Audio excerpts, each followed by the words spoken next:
Hello बच्चों, तो आज का हमारा एक नया टॉपिक स्टार्ट होने होने जा रहा है जिसका नाम है simple equation for class 7। Simple equation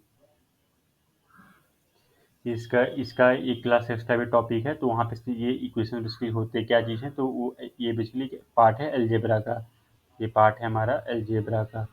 तो इसका एक क्लास 6 में भी है। तो जो जो 7 वाले भूल गए हैं वो वीडियो जाकर देख लो, मैं उसको नीचे लिंक में लगा कर दे दूंगा। देखो इसमें क्या है फिर। तो तुमने वो माइंड गेम्स के बारे में तुमने ये सुना ही होगा, तुमने खुद खेला भी होगा। ये कैसे तुम्हें एक नंबर सोचने को दिया जाता है, उसमें कुछ प्लस मल्टीप्लाई इस तरह से करने बोला जाता है, और फिर फाइनली आंसर बोला था कि आपका ये नंबर था कि नहीं। तो फिर आप बोलते हो कि हाँ हाँ हाँ हाँ, ये नंबर था। तो बेसिकली वो सारा गेम ये इसी का आता है, एलजेब्रा का ही। जैसे कि देखो मैं तुम्हें दिखाता हूँ। जैसे मैंने तुम्हें बोला कि तुम कोई भी एक नंबर के बारे में सोच लो, कोई भी नंबर के बारे में। तुम उससे 4 मल्टीप्लाई कर दो। अब उसमें तुम 5 ऐड कर दो। आंसर कितना आया? अब मान लो कि तुमने मुझे आंसर बताया कि हाँ ये 20 आया। तो क्या उससे मैं बोल सकता हूँ कि तुमने जो जो नंबर सोचा था वो ये, सॉरी, आंसर 25 आया, तो क्या मैं बोल सकता हूँ कि तुमने जो नंबर ये सोचा था वो 5 था? देखो इस तरह से मैंने बोला कि तुम कोई नंबर सोच लो। मैंने उसको यहाँ पर लिख दिया एक्स। ये एक्स की वैल्यू क्या है मुझे नहीं पता, ये पता। अब देखो यहाँ, अब मैंने बोला कि तुम उसमें ये 4 मल्टीप्लाई कर दो। जो तुमने 4 मल्टीप्लाई कर दिया। अब मैं बोल रहा हूँ कि तुम उसमें 5 ऐड कर दो। तुमने 5 ऐड कर दिया। ये सारा तुमने अपने माइंड में किया है। मैं यहाँ बस लिख रहा हूँ। अब मैं पूछा कि बाबू उसका आंसर क्या है, तो तुमने बोला कि सर उसका आंसर आया 25। तो क्या मैं इस इक्वेशन को देख के बता सकता हूँ कि तुमने जो नंबर सोचा था एक्स, वो था 5 था? हम्म। तो देखा ये हमारा क्या बना, ये हमारा बना एक माइंड गेम। ये हमारा बना एक माइंड गेम।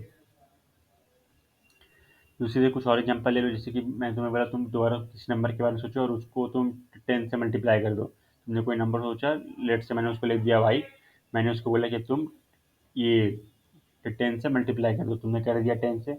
अब मैंने बोला कि तुम उसमें 10 माइनस कर दो। तुमने उसमें 10 माइनस कर दिया। फाइनल आंसर कितना आया? तुमने बोला कि सर फाइनल आंसर मेरा आया 90। तो क्या मैं इस इक्वेशन को देख कर बता सकता हूँ कि ये तुमने जो नंबर सोचा था वाई, उसकी वैल्यू थी 10? हम्म। ये कैसे किया? ये सारा हम जानेंगे अलजेब्रा से। ये सारा हम ये पढ़ेंगे अलजेब्रा से। अलजेब्रा में हम बेसिकली जानेंगे पैटर्न्स। मैंने क्या बोला था 6 में, मैं क्लास वाले को मैंने बताया था। अलजेब्रा मतलब हुआ कि एक तरह से पैटर्न्स देखना। एक तरह से हमारा हुआ रिवर्स इंजीनियरिंग करना। एक क्या होता है कि हम यहाँ होते हैं और हम प्लस माइनस से, तुमने ये बोर्ड मास में तुमने करा होगा कि हमें हमें एक इक्वेशन इक्वेशन इन सेंस कि हमें कुछ नंबर दिए रहते हैं प्लस माइनस ब्रैकेट में करके, और हम उसको और हम उसका वो प्रोसेसिंग करते हैं और हमें एक फाइनल आउटपुट मिलता है। एलजेब्रा में क्या है, पूरा उल्टा है। हमें आंसर ऑलरेडी दिया रहेगा और हमें इस आंसर से इसमें क्या गया होगा हमें वो देखना है। जैसे कि यहाँ देख लो, यहाँ हमें आंसर ऑलरेडी दिया है, यहाँ पे आंसर ऑलरेडी दिया है। तो यहाँ पे कौन सी वैल्यू गई होगी, जैसे यहाँ वाई की, यहाँ एक्स की कौन सी वैल्यू गई होगी कि ये आंसर आया है। तो बेसिकली एलजेब्रा हमारा रिवर्स इंजीनियरिंग भी है। एलजेब्रा हमारा रिवर्स इंजीनियरिंग भी है। अब देखो यहाँ क्या है। अब यहाँ तुम्हें मैं कुछ टर्म्स के बारे में बता दूं। Building blocks of algebra. Building blocks of algebra, यानी कि इसमें जो कौन कौन से जो टर्म्स है यूज होते हैं इसको बनाने में। देखो यहाँ पे, तो यहाँ पे देखो, मैं पहले इसी इक्वेशन को मैं दोबारा यहाँ लिखता हूँ। 4x+5 is equal to 25। अब देखो यहाँ पे इसे ये टर्म्स कौन कौन से हैं। पहला तो हमारे पास है वेरिएबल। पहला है हमारे पास वेरिएबल। वेरिएबल हमारे पास क्या हुआ यहाँ पर, देखो एक्स। वेरिएबल हमारे पास यहाँ क्या हुआ, एक्स। इसमें क्या हुआ, वेरिएबल मतलब क्या हुआ, whose value can change. Whose numerical value can change. ये थी हमारी वेरिएबल की डिफिनीशन। जिसकी एक वेरिएबल क्या है, इसको पहले कैसे दिखाते हैं, पहले उसको दिखाते हैं कि लेटर से, स्मॉल लेटर से। एक्स से क्या कुछ भी हो सकता है, ए बी सी, ए से लेकर जी तक तुम्हें जो इस्तेमाल करना है कर लो। तो उसको हम बोलते हैं वेरिएबल जिसकी वैल्यू चेंज हो, न्यूमेरिकल वैल्यू चेंज हो। दूसरा हमारे पास क्या है, दूसरा है हमारे पास एक्सप्रेशन। एक्सप्रेशन मतलब क्या हुआ? एक्सप्रेशन मतलब बेसिकली हुआ कि यहाँ पे एक्सप्रेशन हमारे पास कौन सा एक्सप्रेशन आया, जैसे ये 4x+5। 4x+5 में एक्सप्रेशन मतलब क्या हुआ? When we apply some operation like addition, subtraction, multiplication, division on a variable। Expression क्या हुआ हमारा? जब भी हमें पास जो एक वेरिएबल मिला रहेगा, उस वेरिएबल में हम कुछ भी लगाएं, प्लस माइनस मल्टीप्लिकेशन डिवीजन, जैसे कि मैंने यहाँ पे देखो, मैंने यहाँ पे मल्टीप्लाई करा है, मैंने 4 × x करा है, फिर यहाँ पर एक प्लस का ऑपरेशन लगाया है, तो ये हमारा क्या बन गया? इसको हम पूरे एज अ होल टर्म को हम बोलेंगे एक्सप्रेशन। एक्सप्रेशन, इसको हम क्या पूरा बोलेंगे? इसको पूरा बोलेंगे एक्सप्रेशन। अब देखो यहाँ पे क्या है, एक्सप्रेशन की एक चीज और क्या है, it's value is decided by the variable in it, by the variable in it.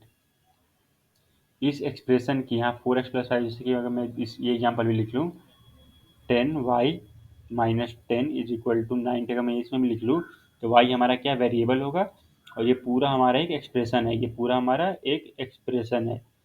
अब देखो इसमें क्या है, एक्सप्रेशन की वैल्यू क्या चीज़ से डिसाइड होती है? उसमें जो वेरिएबल लगा हुआ है उससे। जैसे कि अगर यहाँ पे x की वैल्यू मैंने कर दिया 1, मैं अभी बोल रहा हूँ कि तुम इतना तुम अभी मत देखो, इतना तुम अभी मत देखो। अच्छा, अभी तुम सिर्फ इस पर फोकस करो, 4x+5 पर, और यहाँ पे 10y-10 पर। तो यहाँ जो x और y की है, इस पूरे टर्म की जो पूरा एक्सप्रेशन है हमारा, इसकी फाइनल वैल्यू क्या आएगी, डिपेंड करेगा कि x और y की वैल्यू क्या है। अगर मैंने x की वैल्यू दे दी 1, तो यहाँ क्या हो जाएगा? 9 हो जाएगा। अब x मैंने वैल्यू दे दी 2, तो 4 2 8, एंड 8+5 15, तो 15, 9 10 11 12, 9 10 11 12 13 13। अगर मैंने y की वैल्यू दे दी 2, तो यहाँ पे हो जाएगा 10 × 2 20, 20 - 10 10। तो देख रहे हो, वेरिएबल की जो जो वैल्यू आएगी, उसके हिसाब से ये एक्सप्रेशन की कौन सी वैल्यू होगी होगी डिसाइड होती है। The value of an expression decided by the variable in it. अब देखो यहाँ पे तीसरा टर्म मेरा क्या है, तीसरा टर्म समझो, तीसरा टर्म है मेरा यहाँ पर इक्वेशन। इक्वेशन क्या है?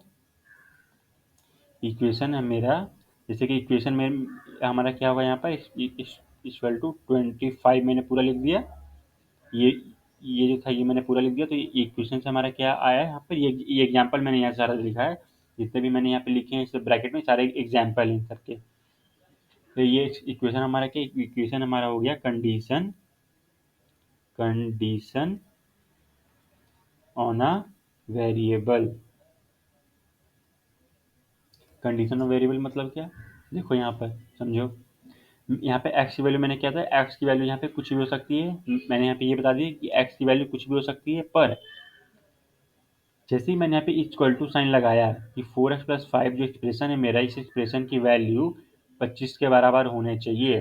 अब मैंने क्या बोला, एक्सप्रेशन की वैल्यू क्या चीज़ डिसाइड होती है? वेरिएबल से। तो जैसे ही मैंने यहाँ पे इक्वल टू 25 लिखा, यहाँ पे मैंने x की वैल्यू कर दी फिक्स, x की वैल्यू कर दी मैंने फिक्स, कि x की जो मतलब एक मैंने क्या है, वेरिएबल पे कंडीशन लगा जाए कि अब तुम्हारा कुछ भी वैल्यू नहीं हो सकता।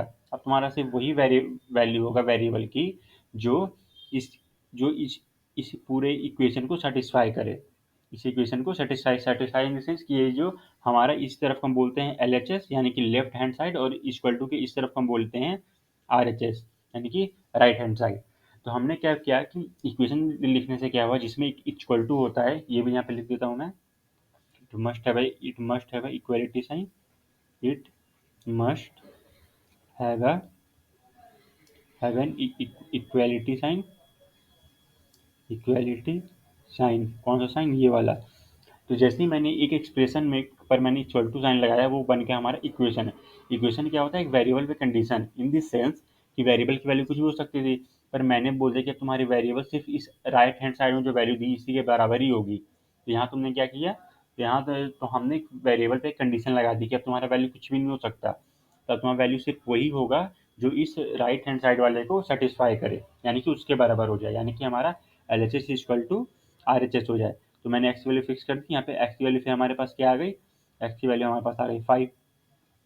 तो ये था हमारा कुछ बिल्डिंग ब्लॉक्स है एक अलजेब्रा में, जैसे कि वेरिएबल क्या होते हैं, एक्सप्रेशन क्या होते हैं, इक्वेशन, इसके और भी अलावा है पर आप हाई क्लासेस में जानोगे, अभी अभी इतना ही है, एक वेरिएबल, एक्सप्रेशन और एक इक्वेशन। अब देखो यहाँ क्या है, अब यहाँ पे इसलिए हमारा बोला जा रहा है, हाँ, कि यहाँ पे एक इक्वलिटी की साइन होनी चाहिए। इक्वलिटी साइन से हमारा क्या मतलब बताता है कि यहाँ पे हमेशा आर एच एस यानी कि लेफ्ट हैंड साइड है हमेशा एल एच एस के बराबर होना चाहिए, राइट हैंड साइड हमेशा एल एच एस के बराबर होना चाहिए। अभी इक्वेशन में क्या है, एटलीस्ट, इक्वेशन में एक चीज और क्या है, it must have at least one variable, क्योंकि अगर वेरिएबल नहीं होगा तो फिर ये हमारी ये अलजेब्रा में फिर आएगा ही नहीं, इक्वेशन होगा ही नहीं हमारा। तो इसमें कम से कम एटलीस्ट एक इक्वेशन होना चाहिए।